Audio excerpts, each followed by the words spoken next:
अस्सलाम वालेकुम स्टूडेंट। आज का हमारा टॉपिक जो है वो फेडरल बोर्ड की इम्यूनोलॉजी का जो चैप्टर नंबर 13 है वो है। तो हम इसको स्टार्ट करते हैं कि इम्यूनोलॉजी के मुतालिक बेसिक कंसेप्ट से मुतालिक सबसे पहली बात जो इसमें हिस्ट्री का जिक्र किया गया है कि एक ग्रीक हिस्टोरियन था जिसका नाम थुसीडीज था। तो उसने सबसे पहले तकरीबन 2000 साल पहले ऑब्जर्व किया कि कुछ लोगों को एक डिजीज़ होती है, मतलब किसी भी किस्म की कोई डिजीज़ होती है। तो डिजीज़ होने के बाद वो ठीक हो जाते हैं और उनको दोबारा कभी वो डिजीज़ नहीं होती। एक तरह से वो उस डिजीज़ के खिलाफ रेजिस्टेंस हो जाते हैं, रेजिस्टेंट हो जाते हैं, या उसके खिलाफ इम्यून हो जाते हैं, या इम्यूनिटी डेवलप कर जाते हैं। तो उस टाइम ये एक किस्म का कंसेप्ट था, लेकिन एज सच उनको मालूम नहीं था कि इम्यूनिटी क्या है या जर्म्स क्या है, क्योंकि ये 2000 ईयर्स पहले की बात है। लेकिन सबसे पहली बार जो वैक्सीनेशन का कंसेप्ट आया या वैक्सीन दी गई, वो एडवर्ड जेनर नाम का एक डॉक्टर था इंग्लैंड में। तो उसने कॉ पॉक्स को के मटेरियल को यूज़ करते हुए लोगों में स्मॉल पॉक्स के अगेंस्ट जो है वो प्रोटेक्शन डेवलप की या इम्यूनिटी डेवलप की। अब आप कहेंगे कॉ पॉक्स तो एक अलहदा डिजीज़ है और स्मॉल पॉक्स एक अलहदा डिजीज़ है, तो दोनों जो हैं वो पॉक्स फैमिली के वायरसेस थे। तो दोनों में जो कॉमन प्रोटीन थी उस वजह से इम्यूनिटी डेवलप हो गई स्मॉल पॉक्स के पेशेंट्स में। अब हम एंटीजन से मुराद कोई भी ऐसा फॉरेन पार्टिकल लेते हैं। फॉरेन पार्टिकल एक एक लफ्ज यूज होता है इम्यूनोलॉजी में, एक फॉरेन पार्टिकल और एक सेल्फ पार्टिकल। सेल्फ पार्टिकल से मुराद ऐसे पार्टिकल्स, ऐसी प्रोटीन या तमाम चीज़ें हैं जो आपकी अपनी बॉडी का हिस्सा हैं। और उन फॉरेन पार्टिकल से मुराद ये है कि जो चीज़ें फॉरेन बॉडीज़ हैं, जो आपकी बॉडी का पार्ट नहीं है। तो हम फॉरेन इसको इसी वजह से उनको कहते हैं, एंटीजेंस भी कहते हैं। एंटीजन का मतलब होता है एंटीबॉडी जनरेटर। ओके। तो जब भी कोई इस तरह का फॉरेन पार्टिकल जो है आपकी बॉडी में एंटर होगा, तो आपकी बॉडी एक रिस्पॉन्स शो करेगी उस एंटीजन के अगेंस्ट, जिसको हम कहते हैं इम्यून रिस्पॉन्स। अब ये वर्ड इम्यून कहाँ से आया है, वर्ड इम्यूनिटी कहाँ से आया है, इसके मुताबिक हम बात करेंगे। जो लफ्ज़ इम्यून है, इसका ये जो है लैटिन ज़बान का लफ्ज़ है। इसका मतलब है सेव, मतलब महफूज और फ्री ऑफ बर्डन।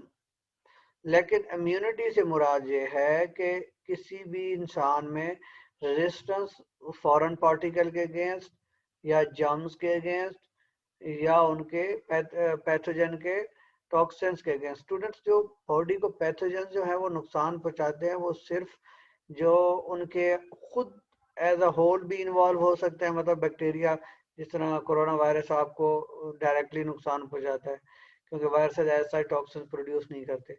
लेकिन बैक्टीरिया खुद भी डेंजरस हो सकते हैं, जैसे माइकोबैक्टीरियम ट्यूबरकुलोसिस, या उनके जो हैं टॉक्सिन्स टॉक्सिन्स जो हैं वो भी डेंजरस हो सकते हैं। लिहाजा उन टॉक्सिन्स के अगेंस्ट भी हमें क्या चाहिए होती है, इम्यूनिटी।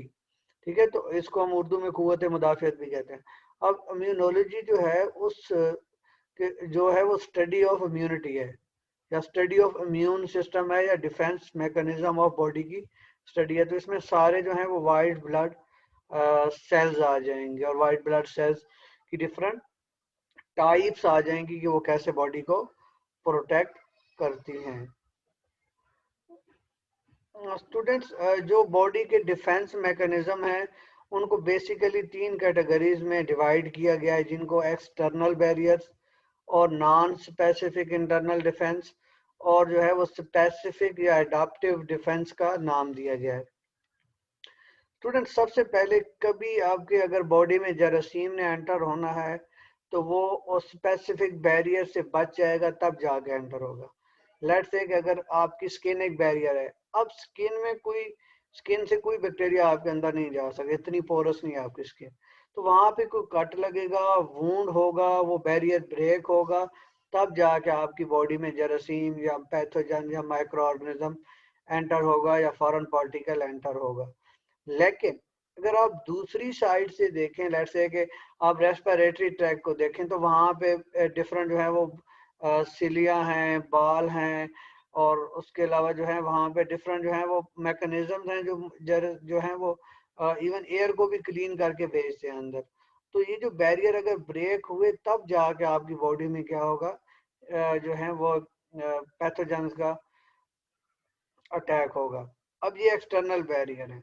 अब इंटरनल बैरियर में वो चीज आ जाएगी कि अगर बॉडी में अगर बॉडी में आपके पैथोजन चला गया है तो सबसे पहला जो उसका एनकाउंटर होगा उसका नॉन स्पेसिफिक इंटरनल डिफेंस, या ना उसको इननेट इम्यूनिटी का नाम भी दिया गया है। इननेट से मुराद कोई भी चीज अगर इननेट हो, या इननेट बिहेवियर हो, या इननेट करेक्टरिस्टिक्स हों, या इननेट ट्रेड्स हों, इनका मतलब होता है वो आपके इन बिल्ड हैं, वो आपके जेनेटिक्स में पहले से मौजूद है बॉडी में। ठीक है, बॉडी के अंदर पहले से एक सिस्टम मौजूद है कि कोई भी पैथोजन आए तो बॉडी ने उस पैथोजन के खिलाफ लड़ना है, लेकिन ये लड़ेगा नॉन स्पेसिफिकली।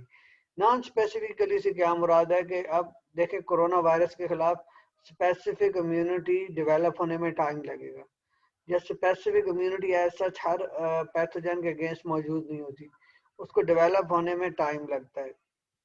तो ये जो है वो मतलब जो ये सेल्स जो नॉन स्पेसिफिक इम्यूनिटी में इन्वॉल्व होंगे, ये जरासीम को देखेंगे तो डायरेक्टली उस पर अटैक कर देंगे। ठीक है, उसके स्पेसिफिक नहीं करेंगे। जैसे कि हम आगे पढ़ेंगे कि जब थर्ड लाइन ऑफ डिफेंस में होगा तो उसमें आपकी मेमोरी बन जाएगी। लेट्स से कि एक स्पेसिफिक एंटीबॉडीज बनेंगी जो स्पेसिफिक पैथोजन के अगेंस्ट होंगी, या स्पेसिफिक किलर सेल बनेंगे जो स्पेसिफिक पैथोजन के अगेंस्ट होंगे। ठीक है, ये तो जो अडाप्टिव इम्यूनिटी है ये लॉन्ग लास्टिंग इम्यूनिटी है। ठीक है, और ये मेमोरी वाली इम्यूनिटी है जो आपकी बॉडी को प्रोटेक्ट करती है डिफरेंट पैथोजेंस के अगेंस्ट। जैसा कि आपने पोलियो की वैक्सीन पी है और बचपन में पी थी। ठीक है, अब अगर कहीं भी अगर बॉडी में आपके ये पोलियो का वायरस एंटर होगा तो कई सालों बाद जाके वो जो है ना, अगर पोलियो का वायरस आ गया तो आपकी जो है बॉडी वो उसके खिलाफ एक मेमोरी बेस्ड रिस्पॉन्स शो करेगी, उसको हम कहेंगे अडाप्टिव इम्यून रिस्पॉन्स। ठीक है, मतलब बॉडी में मेमोरी थी और बॉडी ने जैसे ही उसको देखा तो बॉडी की मेमोरी ताज़ा हो गई इम्यून सिस्टम की, और उसने जरासीम्स को, पैथोजेंस को या फॉरेन पार्टिकल्स को किल कर दिया। ठीक है, तो यही अब उन्होंने एक्सटर्नल बैरियर्स में स्किन रखा है और म्यूकस मेम्ब्रेन। स्टूडेंट आपकी जहाँ भी म्यूकस मेम्ब्रेन है ना वो आपकी एक किस्म का प्रोटेक्शन लेयर्स हैं, एक्सटर्नल बैरियर्स हैं। सेल्स इंटरनली जो है वो सेल्स के अंदर किसी भी जो है पैथोजन को रोक सकती हैं। अब जो है नॉन स्पेसिफिक जो है वो इम्यून रिस्पॉन्स क्या है कि वो फैगोसाइटोसिस हो जाता है। मीन के आपकी बॉडी में ऐसे सेल्स हैं जो एज अ होल वो पैथोजन को ही निकल जाते हैं। आपने पढ़ा होगा कि फैगोसाइटोसिस इनगल्फ सेल का जो है वो सेलुलर का इनगल्फिंग प्रोसेस है। ठीक है, नेचुरल किलर सेल हैं आपकी बॉडी में जो वायरली इन्फेक्टेड सेल्स को अटैक करके किल कर देंगे।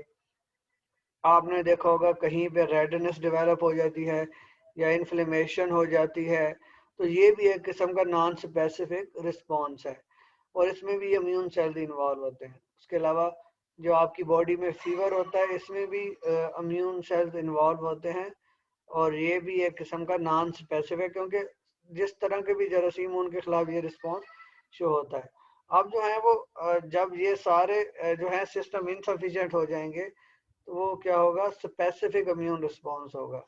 अब स्पेसिफिक इम्यून रिस्पॉन्स से क्या मुराद है, उसमें दो चीजें होंगी, सेल मेडिएटेड इम्यून रिस्पॉन्स और humoral immune response. Student cell mediated में ये होगा कि जो है वो टी सेल्स की हम बात करेंगे। नॉर्मली जो स्पेसिफिक इम्यून रिस्पॉन्स में दो किस्म के सेल्स हम पढ़ेंगे, बी सेल्स और टी सेल्स। बी सेल्स का काम ये है, और इनको लिम्फोसाइट भी कहा जाता है, बी और टी लिम्फोसाइट। बी और टी लिम्फोसाइट जो है वो क्या बनाएंगे, वो बनाएंगे बी लिम्फोसाइट जो है वो एंटीबॉडीज बनाएंगे, और एंटीबॉडीज जाके जो है वो पैथोजेंस को न्यूट्रलाइज कर देंगी या किल कर देंगी। लेकिन सेल मेडिएटेड रिस्पॉन्स में ये होगा कि जो टी सेल्स होंगे, या वो टी हेल्पर सेल्स भी हो सकते हैं या साइटोटॉक्सिक टी सेल्स भी हो सकते हैं, वो खुद एज अ होल उस पैथोजन के अगेंस्ट एक्ट करेंगे। हाफिज।